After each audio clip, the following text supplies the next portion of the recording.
Bueno, lo voy a intentar. Hola, ¿cómo estáis? Soy Pedro Alonso. Estoy colaborando desde hace unos meses con la revista Estela, el dominical del periódico Faro de Vigo, de Vigo, de la ciudad donde yo nací, escribiendo todos los meses. Y después de varias intentonas he escrito un texto sobre el coronavirus, sobre la pandemia. Y ayer hablando con Rogelio, pensamos que quizá no sería una mala idea. El texto es largo. No sería una mala idea compartirlo en un vídeo en la página web del periódico y después en mi Instagram y moverlo por las redes. La intención profunda de lo que he escrito es intentar mover un poco el ángulo del debate y la conversación que estamos intentando tener todos para entender y dimensionar lo que está pasando. Bueno, lo leo. 1. La duda. Con apenas 20 años, mi admirado Alberto Giacometti, una de las principales figuras artísticas del siglo XX, era capaz de pintar obras fieles a la apariencia de lo real con una factura asombrosa. Basta ver el autorretrato que se hizo entonces y luego ver fotos suyas para comprobar que a edad tan temprana era ya un virtuoso, capaz prácticamente de calcar la realidad con habilidad y gusto exquisitos. Si uno únicamente valorase el arte en función del parecido con el objeto, en términos fotográficos, digamos, lo que vino después en la carrera de este pintor, y especialmente como escultor, solo podría entenderse como un extravío, una completa pérdida de tiempo. Sus figuras empezaron a empequeñecer primero hasta hacerse minúsculas, luego a alargarse hasta lo imposible, separándose cada vez más de la apariencia de las cosas. Pero fue curiosamente aquella estilización, a la hora de reflejar al ser humano, lo que le convertiría en uno de los más grandes. Sin embargo, van a permitirme que no me demore en detallar por qué es así, si aún no conocen su obra, y que confíen en lo que les digo, que den por hecho mientras reflexionamos juntos que Giacometti era un genio. Bien, la pregunta que me hago y que me gustaría trasladarles es esta. ¿Por qué cambió? ¿Por qué Giacometti se plantearía dejar de pintar de aquella manera preciosa en función del parecido y de repente un día se puso a hacer aquellas cosas para algunos tan raras? Sí, ¿por qué cambió? Vayan a internet y compruébenlo, si no con sus propios ojos, paren un momento el vídeo, paren de leer un momento, si lo están leyendo en el periódico, vayan a mirarlo, regresen. Bien, para responderles me remitiré a lo que él dejó escrito. Pinto para ver mejor, para entender, para ver más. Ahora me pregunto, como cada vez que veo sus obras, y de paso les pregunto a ustedes, ¿qué querría decir semejante afirmación? Pinto para ver más. ¿Qué puede deducirse de esa frase? A mí me gusta mucho Giacometti y además no deja de intrigarme lo que dejó escrito. También decía, mi afán es intentar entender al ser humano, penetrar su alma. Y para transmitir lo que él percibía se ve que hubo de caminar nuevos caminos. O quizá no completamente nuevos, pero desde luego no trillados. Nada obvios. Veamos.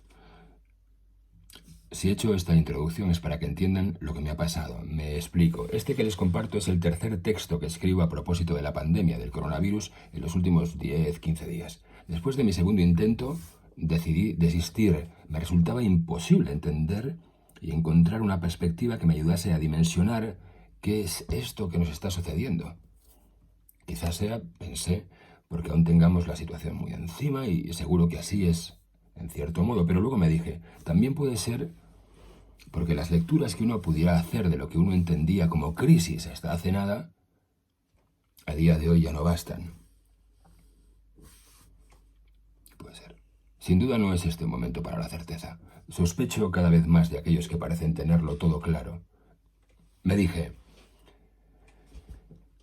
quizá es hora más bien de reajustar las preguntas, reformularlas, buscar nuevos ángulos. Alejarse, en lo posible, de tanto ruido, hacer silencio y con la duda escrita en la frente, procurar poco a poco adentrarse en el problema e ir más allá. Y una vez dentro, cerca del corazón de esta tormenta perfecta y del corazón propio, tratar de sentir, de masticar con el instinto los hechos, pero no como otros nos digan, sino por uno mismo. por ti mismo. 2. No ficción. En uno de los textos que escribí, como les digo, días pasados para tratar de integrar toda esta situación con intención de publicar y que deseché, refería mi recorrido externo e interno hasta que el impacto de la pandemia pasó de ser virtual, casi una fantasía, un cuento al principio, a algo tangible.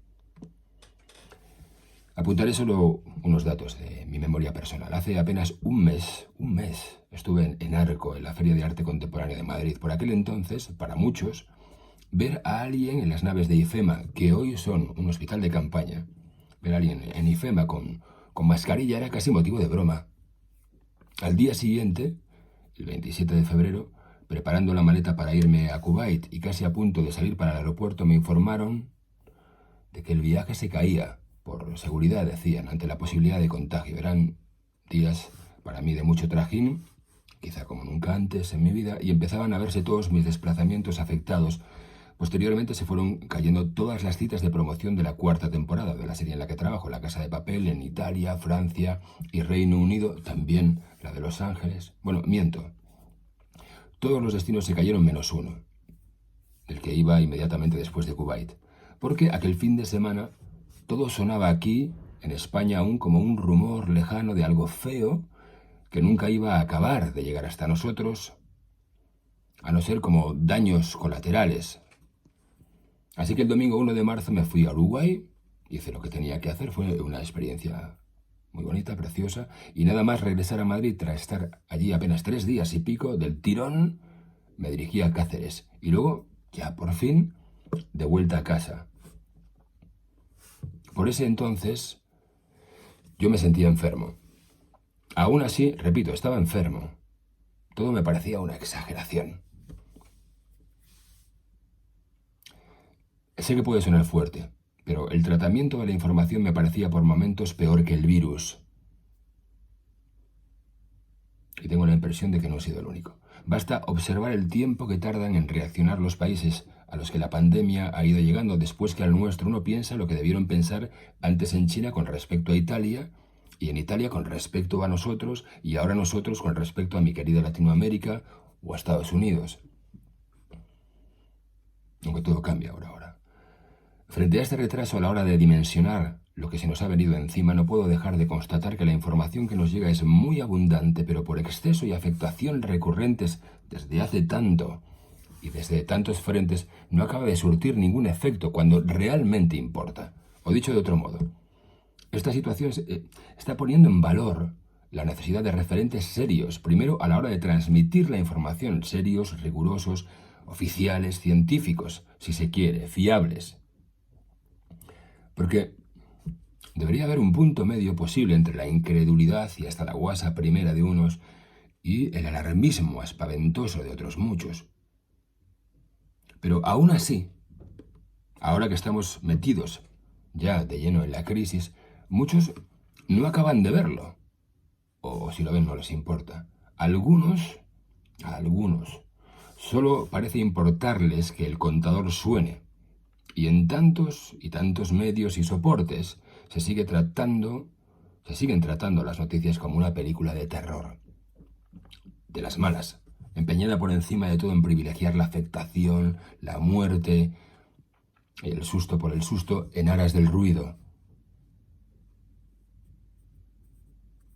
Algo así de qué sirve. ¿A quién ayuda? ¿Qué aporta? Y más allá, ¿en qué nos convierte? No puedo dejar de hacerme esta pregunta. ¿Cuándo nos preguntaremos de una vez como sociedad por esto realmente en serio? Seguro que muchos de ustedes, como yo mismo, han dicho en los últimos tiempos, por una razón u otra, esto más parece una película. A día de hoy, mi sensación casi es la contraria. Una película, en el sentido de ficción de esas en las que todo parece una fórmula que ya no te afecta, es lo que parece esa visión del mundo que nos cuentan a veces por la tele, en las noticias. Pero lo de ahora, amigos, ya lo sabemos, está pasando aquí. Nos está pasando a todos. Pura no ficción. realidad tangible. De pronto, un día se anuncia que el sistema sanitario está a punto de colapsar después de los recortes recurrentes de los últimos años en aras del progreso y que no hay recursos suficientes para hacerles frente. Incluso se empieza a decir que en caso de saturación habrá que elegir. Y elegir aquí significa decidir que a alguien se le puede abandonar a su suerte, dejarle morir por atender a otro que tiene más posibilidades. Entonces uno, por fin, piensa y siente, ahora sí, sin duda, la realidad era esta. 3 despertares. Estos días, como seguramente muchos de ustedes, he rastreado un poco en la perturbadora historia de las epidemias. Durante la llamada gripe española del primer tercio del siglo pasado murieron 6 millones de personas. Muy duro. Es curioso, he leído que en algunas portadas de periódicos de entonces, al principio, como también hemos hecho nosotros, también se hacían bromas. Parece claro que asumir un cambio de escenario tan brutal como este no es fácil. Se ve que cuesta realmente acabar de creerse algo así. Hay que negarlo. Pero el dato salvaje es el de la peste durante la Edad Media. Murió 1/3 de la población mundial. Resulta escalofriante solo decirlo, y especialmente perturbador leer que nunca entonces, luego sí, se llegó a saber cuáles fueron las causas. Pero según me voy informando de aquel brote como del presente para tomar perspectiva, pienso, la sombra del bicho, si me permiten la expresión, entonces, como ahora, da la medida de su fuerza cuando lo emocional se convierte en algo irracional que se sienta por momentos en el pecho, el estómago, al tiempo que su presencia se va volviendo más densa y más pesada. Es obvio que si uno enferma de gravedad todo cambia, ahí no hay progresión que valga. Como lo es que alguien de tu entorno inmediato muera, en esto estamos todos de acuerdo. Impresiona profundamente enterarse de que hay familias que recibirán las cenizas de sus seres queridos cuando pasen muchas semanas, incluso meses. Esta fue la razón por la que dejé de publicar mi segundo intento, el segundo de los textos que escribí días atrás. Aquel fin de semana pensé, hoy mi amiga Clara está triste. La noticia que le habían dado enhorabuena a una amiga suya había fallecido. ¿Qué importancia puede tener pensar esto o aquello con la que está cayendo? Quizá lo mejor que se puede hacer en estos días sea simplemente quererse un poco. Pero el caso es que a los demás, de un modo u otro y con paso implacable, el peso también nos va llegando, nos ha ido llegando. No hablo de que uno se encuentre la foto de alguien que conoce en Instagram mostrando su congoja, que a lo mejor también porque está asustado y necesita que los demás lo sepan estos tiempos, ya se sabe. Hablo de un amigo que te cuenta que alguien en su familia tiene problemas psiquiátricos y la situación para atenderles se está volviendo muy dura. O de todas esas familias que con pequeñas empresas ven cómo crece su angustia por el cierre día a día, o de tanta gente que uno conoce que vive en este país según lo que trabaja semana a semana, haciendo grandes esfuerzos para llegar a fin de mes. ¿Qué va a pasar con ellos? Entonces un día me da por pensar en tantos amigos de Latinoamérica donde hay tantas personas que viven literalmente al día, bueno, como muchos aquí. ¿Cómo se les va a pedir que no salgan a la calle? Si no lo hacen, sus familias no comen. Hasta que uno ve a otro amigo que ha vuelto del infierno porque ha pasado el virus en unas circunstancias que más parecen de una guerra. Entonces, sin saber cómo ha sido, ya no se piensa que lo que está pasando es fuerte, mucho porque los números lo corroboren, que también, sino porque la anestesia con la que uno ha contemplado tantas veces las noticias de las catástrofes del mundo se convierten de repente en otra cosa. La situación, la percepción se transforma. De acuerdo, quizás sea comprensible que uno estuviese medio anestesiado frente a tanta noticia terrible que corroe por momentos tantos lugares del planeta. ¿Quién no ha tenido alguna vez esa sensación? Pero es verdad que desde cierto punto de vista, esa anestesia de la que participamos casi todos da la medida de una sociedad egoísta, que como la occidental se ha dedicado muchas veces a consumir el dolor ajeno como un producto más.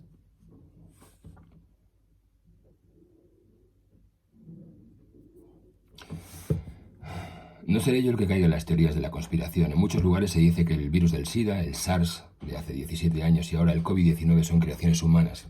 ¿Quién lo sabe? Pero de lo que no hay duda es de que el abuso por parte del hombre moderno de los bienes y dones de la naturaleza y a la vez de los más vulnerables, al margen de otras afirmaciones incluso más terribles, si puede haberlas, que las hay, tiene una conexión directa en todo esto que ahora nos asusta. De lo que no me cabe duda es que algo parece confirmarse. De la situación actual, a día de hoy, todos formamos parte. Y así. Este es el dato que lo ha cambiado todo. La pandemia ya no es una historia de hambre en algún país remoto a propósito del cual uno deba sentir una pena más o menos abstracta y reconfortante. Decir que quizá este bicho ha venido para despertarnos es una afirmación muy cuestionable, lo sé. Pero está claro que sentir la angustia y el dolor en carne propia o a través de tu familia o de la gente que uno quiere, lo cambia todo.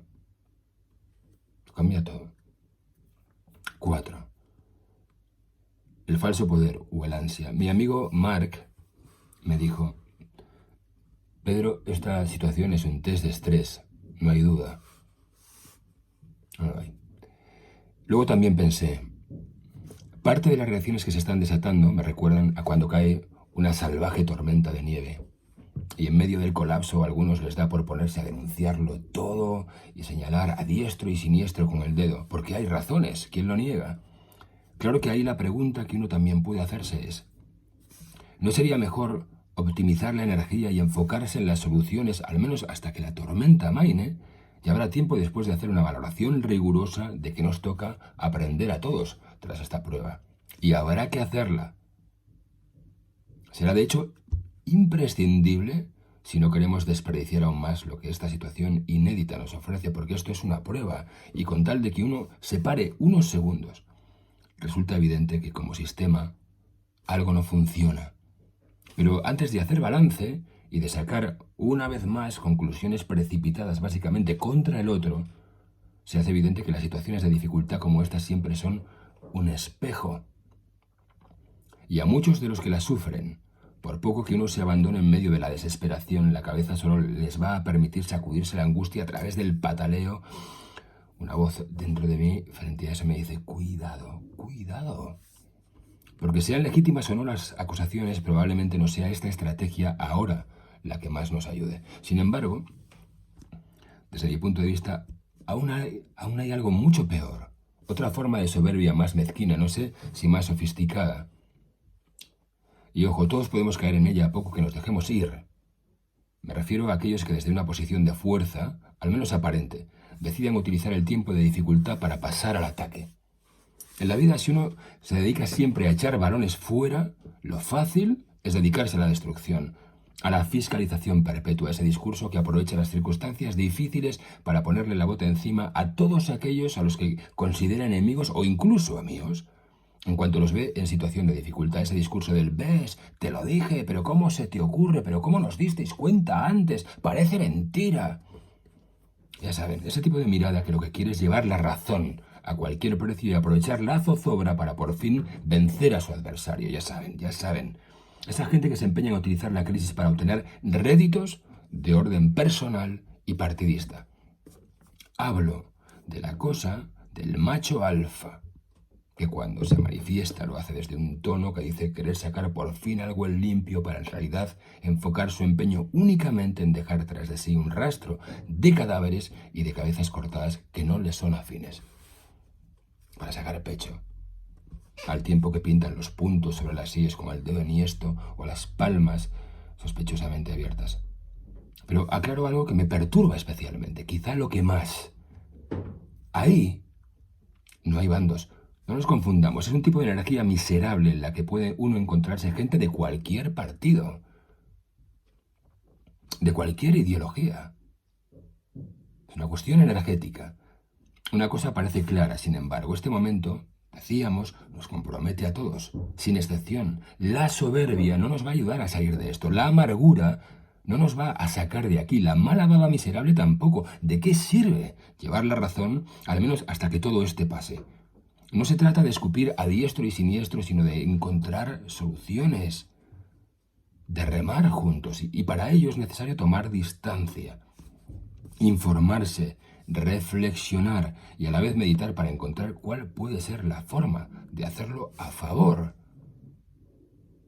Cada uno de nosotros en una situación así en verdad importa, esto es crucial. A veces la tentación de ponerse a esparcir el bicho con la lengua en lugares públicos, como al parecer han hecho algunos bobos hiperconectados y a la vez desconectados que viven la vida a través de sus consolas, es grande, golosa, pero es terrible cuando supuestos líderes se dedican a hacer lo mismo.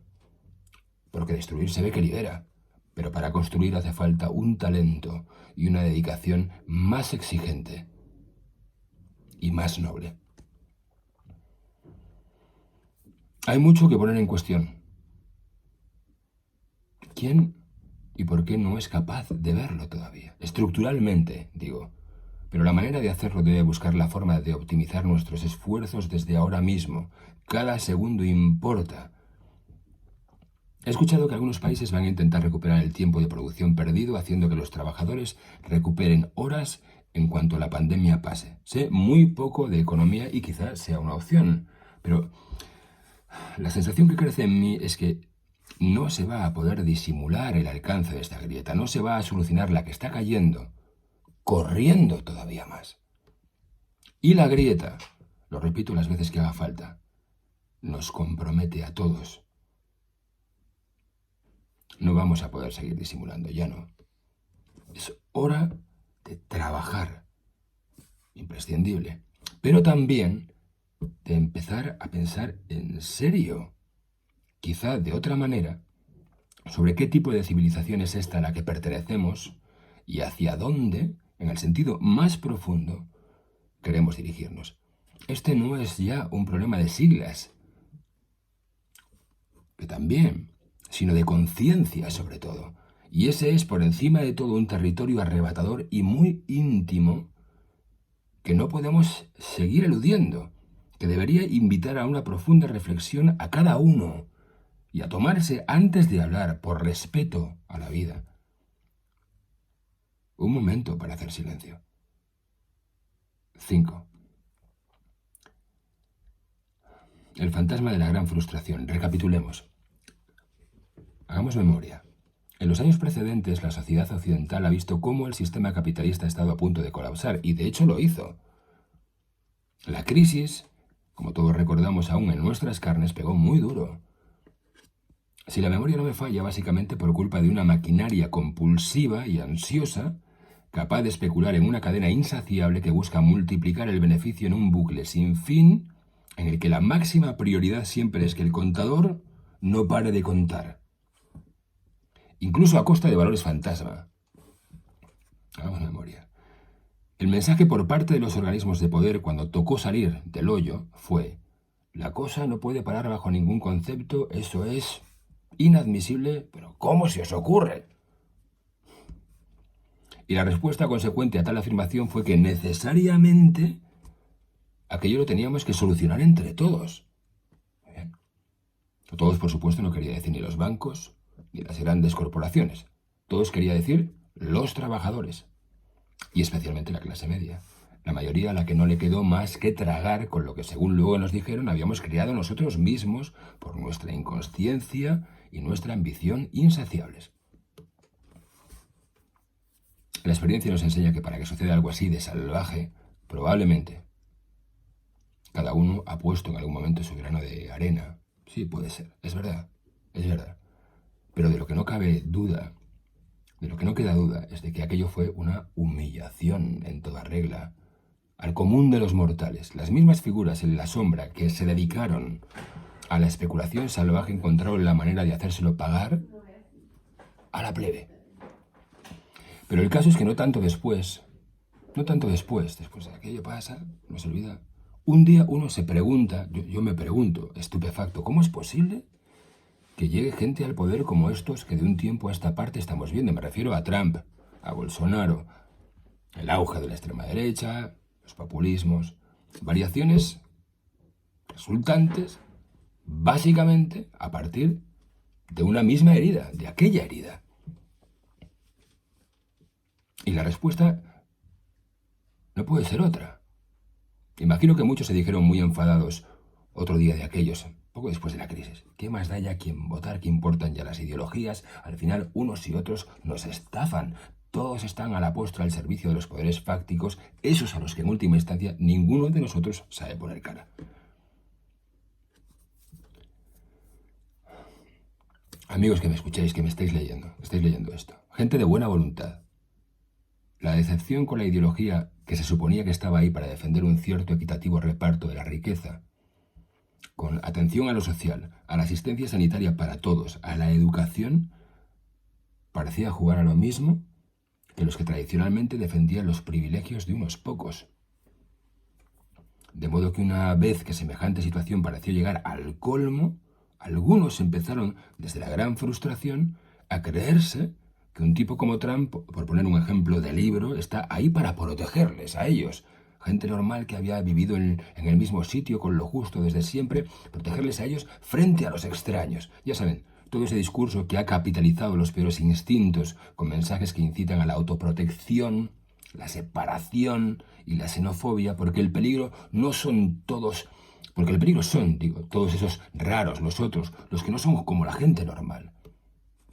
Nada menos que Trump se ha postulado como protector del hombre común, un tipo que viene del ladrillo y la especulación en su vertiente más zafia. El mundo al revés.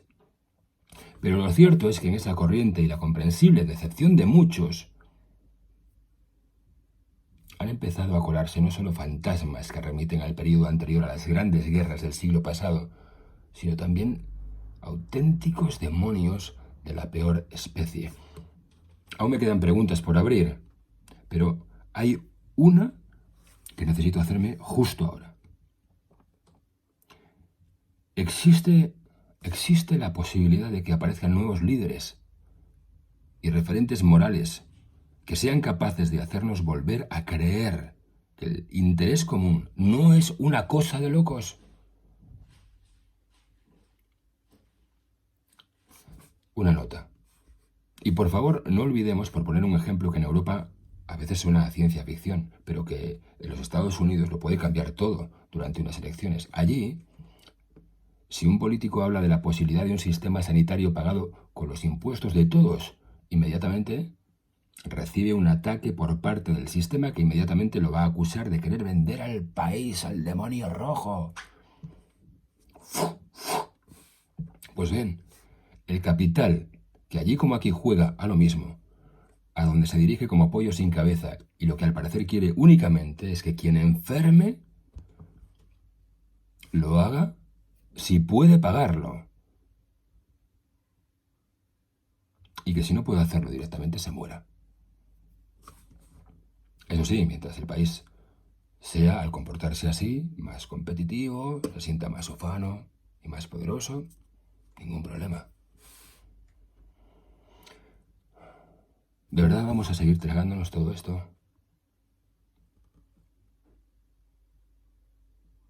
¿De verdad es este el mundo que queremos? 6. La aldea global. Hace tan solo unos meses estuve en las montañas de los Andes, en mi querido Perú, visitando a la humilde y muy sabia tribu de los queros. En su cultura, como en otras tantas tradiciones antiguas, una enfermedad comunitaria representa una llamada a la conciencia colectiva. Parece evidente que la velocidad de propagación de esta pandemia confirma que vivimos de forma rotunda en un mercado global. Y más allá de que en China tengan un tipo de gobierno, y en América otro bien distinto, los vecinos de un lugar y otro acabarán comprobando con sus propios ojos, lo estamos haciendo, cómo el virus, este virus, no lo distingue. Da igual, o darán igual comunistas que liberales, negros, blancos, verdes o amarillos. Quizá alguno, presa del miedo porque tenga la despensa llena, prefiera meter más o menos alegremente la cabeza en tierra y no escuchar nada. Bien, es una opción. Como también lo es levantar muros y rejas gigantes, o vivir en una cápsula de acero, o qué sé yo, almacenar todo el papel higiénico por lo que pueda pasar, o arramplar con todo lo que uno pilla en el supermercado simplemente porque puede pagarlo. Está claro que el afán de supervivencia puede convertir a un humano en menos de lo que canta un gallo en otro tipo de criatura, pero aquí la pregunta es: ¿qué va a pasar cuando el gallo cante y tú ya hayas negado 3 veces?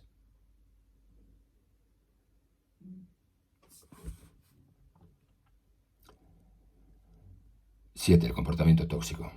El cuarto punto de lo que he escrito, recuerden, lleva por título el falso poder o el ansia. Es verdad que ahora la situación tan dramática y la curva creciente de contagio extendiéndose aún por el globo hacen realmente difícil tomar distancia, pensar con lucidez. Pero el virus pasará. Más pronto que tarde va a hacerlo. Lo esperamos todos. Y parece cada día más claro que lo que va a venir no será fácil. Por eso es de trascendental importancia desde ya recordar que si no estamos muy despiertos, y realmente alerta, es posible que no seamos conscientes de cómo podría seguir extendiéndose lo que entiendo que puede ser el peor y el más peligroso de los virus, ese que de un tiempo a esta parte, como he dicho, por la decepción de tantos y la frustración acumulada en mucha gente de bien, ha ido creciendo como una mala sombra. Es fácil, si uno se para, ver cómo las estrategias de algunos que he mencionado más arriba se están haciendo fuertes desde la agresión, el cinismo, la violencia verbal y el puro vómito. El mundo está crujiendo, es así, y en ese campo revuelto y desafecto, algunos están haciendo fuertes desde el comportamiento más tóxico. No va a resultar nada fácil normalizar esta situación. Basta con ver cómo se ramifican los problemas para entender que el desafío que tiene por delante nuestro tiempo va a ser monumental. Y como también he dicho más arriba, el mercado va a intentar como sea seguir a lo suyo. Si entre todos no lo paramos, entre todos debemos hacer una llamada a la reflexión y a la revisión de los sistemas de producción y nuestra actual forma de vida, porque algunos, en ese esfuerzo colectivo que va a ser imprescindible, van a intentar seguir yendo a lo suyo, intentando crecer únicamente desde el fomento sistemático de la división. Se hace imprescindible ver cómo puede remar cada uno, pero también alentar los foros serios de reflexión que nos permitan estar preparados. Solo así sabremos identificar el comportamiento enfermo de aquellos que buscan hacerse fuertes intentando inocular el recelo endémico hacia los otros. Ese, según estamos viendo cada día, se está convirtiendo en el monstruo más insaciable y más goloso. Si no trabajamos todos con nuestra lucidez y rigor para remar de otra manera, para hablar y reclamar las cosas desde otro sitio y porque otro tipo de sistema a la vista está, es necesario, es muy posible que el comportamiento tóxico se haga todavía más fuerte. El poder más eficaz es el que respeta el equilibrio y la unión desde el respeto con la naturaleza. Nuestra fuerza como aldea global ha de ser solidaria o no será. Nuestra fuerza como aldea global ha de ser solidaria o no será. Este es, para mí, en esta hora, el gran llamado. Y 8, la gran paradoja. El problema no es el fuego. El fuego no tiene la culpa de que los bosques ardan. Pero en esta hora amarga, no se puede negar que esto va de vida y muerte. Quizá lo habíamos olvidado. Esta afirmación no es fácil, pero paradójicamente nos ofrece la posibilidad de volver a estar presentes. Y estar presente para mí frente al bicho, no solo el virus. Si me quedo realmente quieto me hace pensar en este momento como la oportunidad de mover el eje sobre el que bascula nuestro sistema de pensamiento actual. Si nos dejamos, el bicho lo único que quiere es tragárselo todo. Eso es a lo que los bichos se dedican. Pero la humanidad, y basta mirar a los ojos de cualquier niño, venga de donde venga, sin importar su origen, su clase social o su color, la humanidad es otra cosa. El auténtico poder es ese. Nota. Para acabar, quiero darle las gracias a cada uno de los que están ahí, a los que hayan leído esto, por la escucha, por el esfuerzo.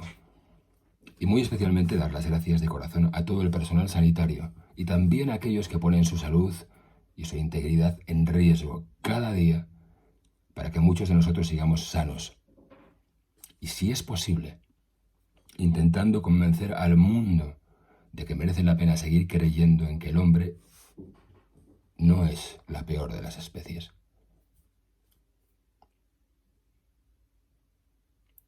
Ojalá cada uno de nosotros no se olvide de caminar de un modo que cargue de sentido el camino a cada paso.